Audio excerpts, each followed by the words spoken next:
Hi நண்பர்களே, இது சனா சேவை மையம் யூடியூப் சேனல். நம்ம சேனலில் இன்றைக்கி என்ன செய்தி பார்க்க போகிறோம் அப்படின்னா, போஸ்ட் ஆஃபீஸ் மூலமாக வழங்கப்பட இருக்கக்கூடிய பொன் மகன் சேமிப்பு திட்டம், இந்த சேமிப்பு திட்டத்தை பற்றி தான் தற்போது பார்க்க போகிறோம். அதுக்கு முன்னாடி நம்ம சேனலை சப்ஸ்கிரைப் பண்ணாதவங்க சப்ஸ்கிரைப் பண்ணிக்கிங்க, ஃபாலோ பண்ணிக்கிங்க. பொன் மகன் சேமிப்பு திட்டம் என்பது ஆண் குழந்தைகளின் எதிர்கால நலனுக்காக இந்த திட்டத்தை தபால் துறை அறிமுகப்படுத்தியிருக்கு. அதாவது ஆண் குழந்தைகளுக்காக பொன் மகன் சேமிப்பு திட்டம் அப்படிங்கிற ஒரு திட்டத்தை அறிமுகப்படுத்தியிருக்காங்க. ஆண்டுக்கு 12 முறை குறைஞ்சபட்சம் 500 1,50,000 வரையும் சேமிக்கிற வகையில் இந்த திட்டத்தை வடிவமைச்சிருக்காங்க. ஏப்ரல் மார்ச் இந்த வரையிலான நிதியாண்டை அடிப்படையாக கொண்டு 15 ஆண்டுகளுக்கு பணம் நீங்கள் செலுத்துகிற மாதிரி இருக்கும். இதுக்கு வட்டியாக 8.1% வட்டி வழங்கப்படும் அப்படின்னு சொல்லியிருக்காங்க. இந்த திட்டத்தில் சேர்றதுக்கு வயது வரம்பு கிடையாது. நீங்கள் எந்த வயது குழந்தையாக இருந்தாலும் நீங்கள் அந்த ஆண் பிள்ளைகளுக்கு இந்த திட்டத்தை, அந்த பொன் மகன் சேமிப்பு திட்டத்தில் நீங்கள் சேர்க்கலாம். உங்களுடைய மகனுக்கு இந்த பொன் மகன் சேமிப்பு திட்டத்தில் அக்கௌண்ட் ஓப்பன் செய்ய விரும்பும் பெற்றோர்கள் அருகில் இருக்கக்கூடிய தபால் நிலையங்களில் நீங்கள் அக்கௌண்ட் ஓப்பன் பண்ணலாம். போஸ்ட் ஆஃபீஸில் அக்கௌண்ட் ஓப்பன் பண்ணலாம் அப்படின்னு சொல்லியிருக்காங்க. குறிப்பாக இந்த பொன்மகன் சேமிப்பு திட்டத்தில் அக்கௌண்ட் ஓப்பன் செய்த பிறகு தமிழ்நாடு இல்லைனா இந்தியா முழுவதும் நீங்கள் எங்கே வேறு இடத்துக்கு வேலைக்கு போனாலும் கூட, குடும்பத்தோடு போனீங்கன்னா கூட நீங்கள் அந்த பிரான்ச் போஸ்ட் ஆஃபீஸுக்கு அக்கௌண்ட்டை ட்ரான்ஸ்ஃபர் பண்ணிக்கக்கூடிய வசதியை இதில் செஞ்சுருக்காங்க. சேமிப்பு கணக்கு யார் தொடங்கலாம், யார் பேரில் தொடங்கலாம் அப்படின்னா, குழந்தையினுடைய வயது 10 வயதிற்கு மேல் இருந்தால் அந்த குழந்தையின் பேர்லேயே நீங்கள் சேமிப்பு கணக்கு தொடங்கலாம். அதே போல் குழந்தையின் வயது 10 வயதிற்கு குறைவாக இருந்தாலும் ஜாயிண்ட் அக்கௌண்ட் கணக்காக தான் நீங்கள் தொடங்க முடியும் அப்படின்னு சொல்லியிருக்காங்க. பேரண்ட்ஸ் நேமு, குழந்தையோட நேமு ரெண்டுமே இணைஞ்சு ஜாயிண்ட் அக்கௌண்ட்டாக நீங்கள் ஓப்பன் பண்ணலாம் அப்படின்னு சொல்லியிருக்காங்க.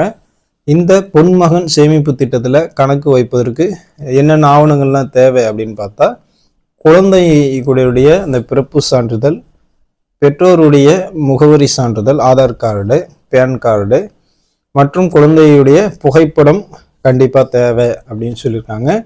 இந்த திட்டத்தின் கீழே சேமிக்கப்படும் பணத்திற்கு 8.1% வட்டி வழங்கப்படும் அப்படின்னு சொல்லியிருக்காங்க. இருப்பினும் கூட ஆண்டுக்கு ஆண்டு வட்டி விகிதம் மாறுபடும் அப்படின்னு தபால் துறை அதிகாரப்பூர்வமாக அறிவிச்சிருக்காங்க.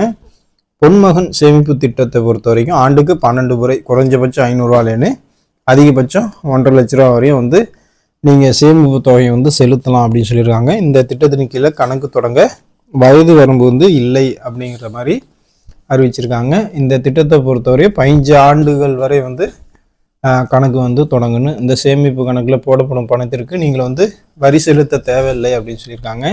கணக்கு தொடங்கியதிலிருந்து 7வது ஆண்டில் 50% தொகையை நீங்கள் விருப்பப்பட்டால் பெற்றுக்கொள்ளலாம் அப்படின்னு சொல்லியிருக்காங்க.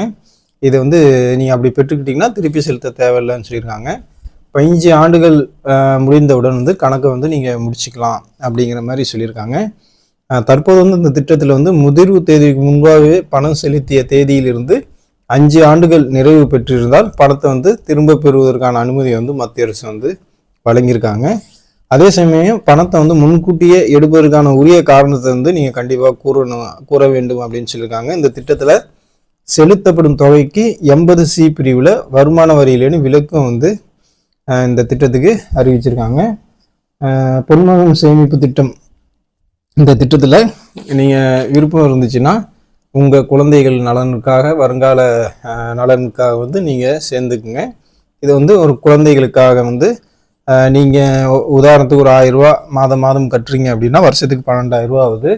இதே 15 வருஷத்துக்கு கணக்கு பண்ணும்போது 1,80,000 ரூபா ஆகுது. ஆனால் அரசாங்கம் அப்போ உங்கள் தபால் துறை மூலமாக எவ்வளோ கொடுக்குறாங்கன்னா 5,47,000 ரூபா வரையும் உங்களுக்கு கொடுக்குறாங்க. அதாவது நீங்கள் செலுத்திய தொகையிலிருந்து உங்களுக்கு பல மடங்கான பணம் உங்களுக்கு திரும்ப கிடைக்குது. அதனால் இந்த வாய்ப்பை விருப்பம் உள்ள பெற்றோர்கள் உங்கள் குழந்தைக்காக சேமித்து இந்த கணக்கை தொடங்கிக்கிங்க. நன்றி.